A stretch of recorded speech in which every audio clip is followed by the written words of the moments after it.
Election 2011 coverage on Manx Radio.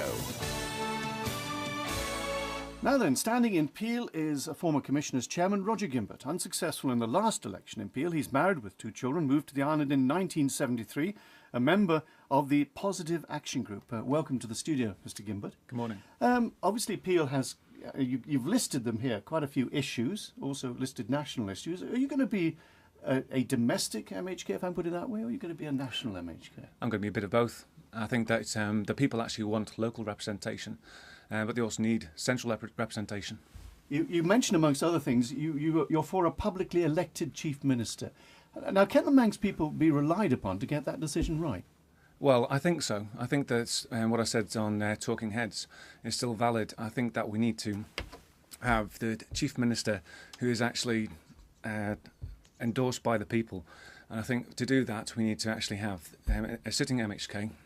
He puts his name forward, voted on by Tynwald, and endorsed by the people. But would they vote the sort of person who could stand up to the pressures of being Chief Minister, or rather than someone who's very popular, etc., but might not be the right man for the job, particularly in the 5 years ahead? Well, the right person for the job, in my opinion, is not the current Chief Minister. It's actually the current Speaker, which is Mr. Rodger. Right. Well, as far as the government is concerned, you say they didn't fight hard enough over the reciprocal health agreement and the changes in the VAT agreement. Now, we don't know how hard they fought in the VAT because it all happened behind closed doors, and they did win a £50 million rebate on the first year. So that's fairly hard fighting, isn't it? No. I think that they should have actually gone to them and actually proved how much we were actually benefit the UK economy by how much we actually send down to London.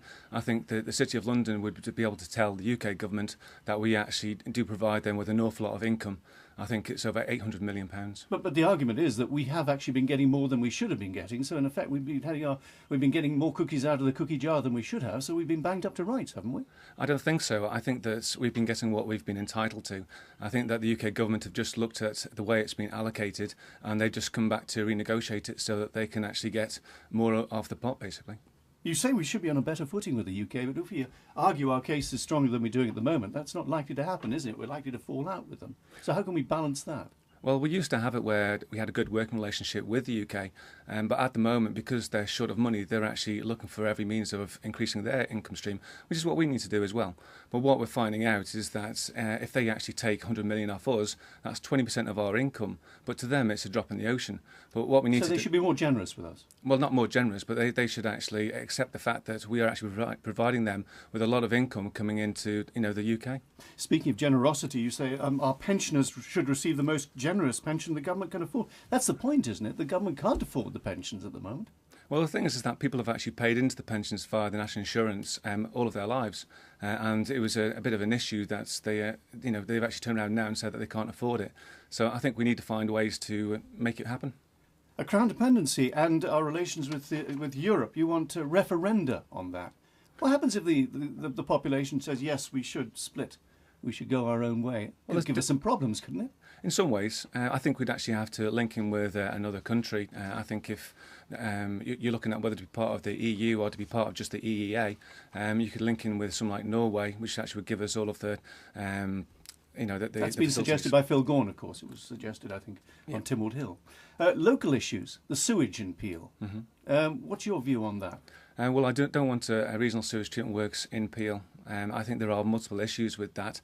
There is whether or not there is a smell. I think there will be a smell. I think there'll be a visual blight. But some people say that there won't. What people have to realise that there is also going to be an impact on house prices in the area, which can leave people with a negative equity in their property, which we need to make certain that we stop. And you want more things coming Peel's way? Presumably we mean government offices and things like that. Is that likely? Well, I hope so. We've got the DEFRA building in St John's, and I think that what we need it's moving towards you, isn't it? If you put it on wheels and moved it, it could get you eventually. But the thing is that they're talking about town and village regeneration, but they're not actually moving any of the government departments close enough to actually benefit the regeneration schemes. What's your view on Tim Crookall's tenure? I prefer not to comment on that. Well, obviously you're standing because you think you could do a better job than Tim Crookall. Yes. I think I'll be more representative of the people. I think that I'd listen to the local issues and I'll be a stronger voice in Tynwald and Keys. And you think Peel has a good future? Obviously it's got the yacht harbour now. It's got various other things happening for it. The future's bright, do you think? It can be. We just need to keep on fighting to make certain it happens. Mr. Gimbert, thanks very much for joining us this morning. Thank you. Rodger Gimbert, one of the candidates standing in the Peel constituency in the general election in the autumn. It's 8 o'clock.